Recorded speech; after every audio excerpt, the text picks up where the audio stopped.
Hello mga kama, mga kaina, kumusta na kayo? Ito pala ang pinamigay ko sa mga kasama ko nung Pasko. Ayan, tinag-isa ko sila para kahit papano ay meron man lang silang maalala sa akin kapag wala na sila or hindi na sila nagtatrabaho sa akin. Pasko-Pasko talaga mga kaama, mga kaina, binibigyan ko sila ng mga bagay na magpapaalala na minsan naging bahagi kami ng kanya-kanya naming mga buhay. Dahil sa aminin man natin o sa hindi, darating din ang araw na maghihiwalay din kami or tatahakin namin ang kanya-kanya naming mga landas na sa ikabubuti ng mga buhay namin.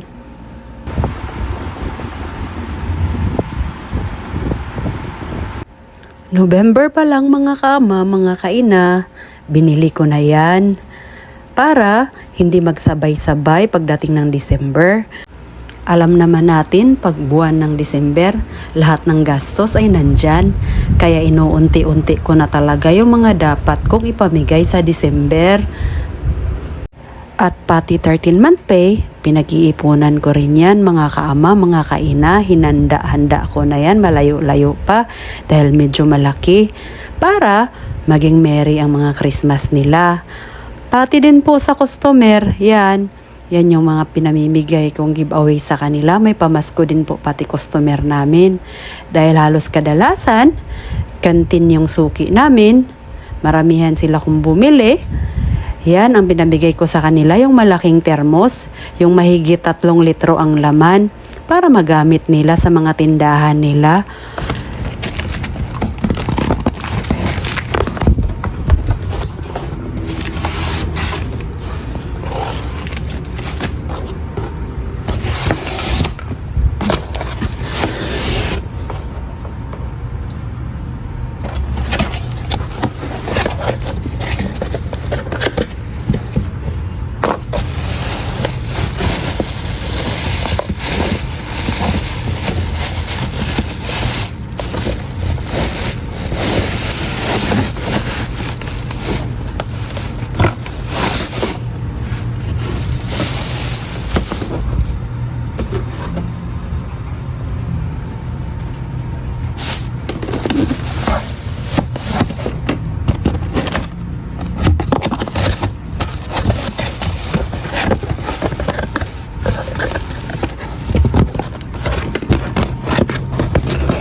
Ako mismo ang nagbalot niyan mga kaama, mga kaina.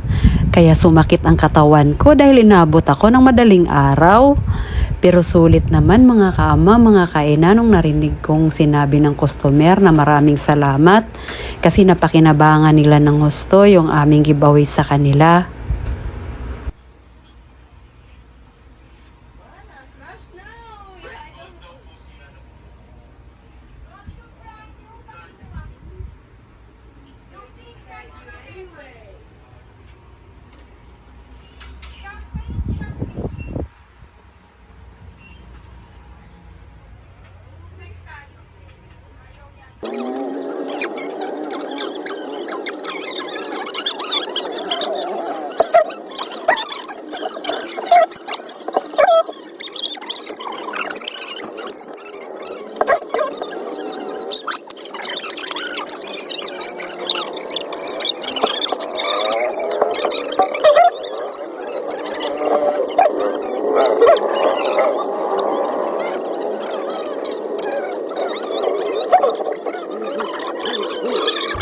At nung 24 ng gabi mga kaama, mga kaina, kitang-kita ko ang saya ng kanilang mga mukha at meron din silang mga binigay sa akin.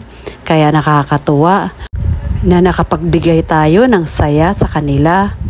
At nagpapasalamat din ako na kahit papano binibigyan tayo ng biyaya ni Lord para tuloy-tuloy din ang ating pamamahagi ng biyaya.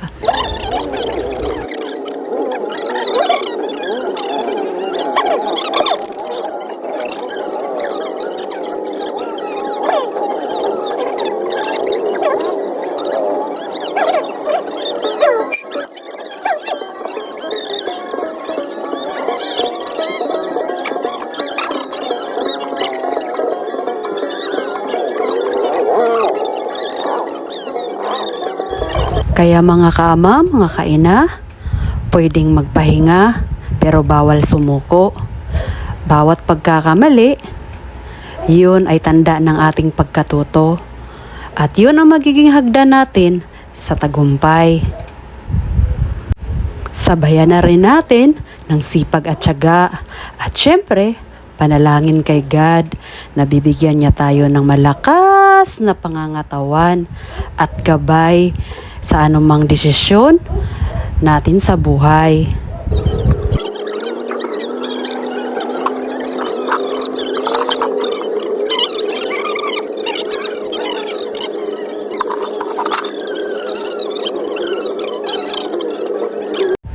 At yan po pala mga regalo nila sa akin. Nakakatuwa, may nagbigay ng sibuyas, ng saging, ng